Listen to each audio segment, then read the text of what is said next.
Welcome to our channel. Today we how to recover essential documents with DocuSign step by step clearly.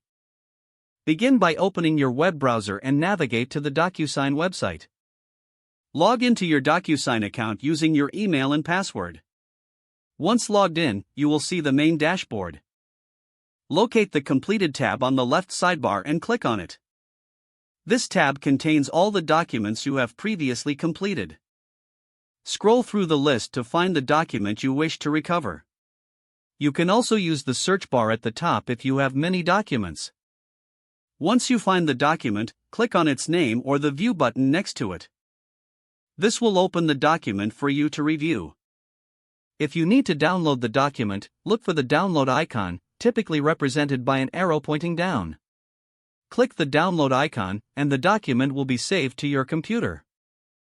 If you need to email the document, click on the envelope icon.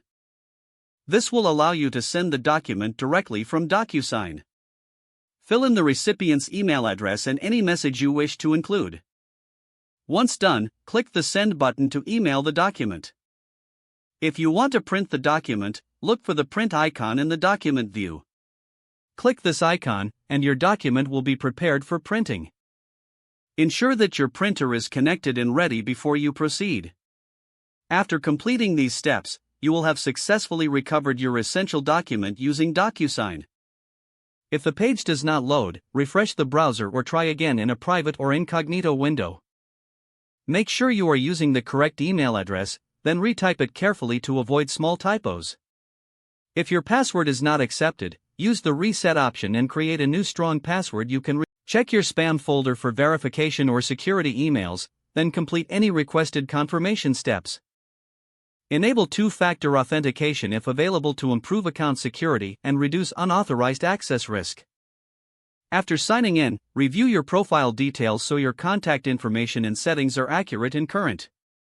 If you see an error message, note it down and try again after restarting your device and internet connection. Log out when you finish, especially on shared devices, to keep your account and payment information secure. If the page does not load, refresh the browser or try again in a private or incognito window. Don't forget to like this video and subscribe to our channel for more step-by-step tech guides.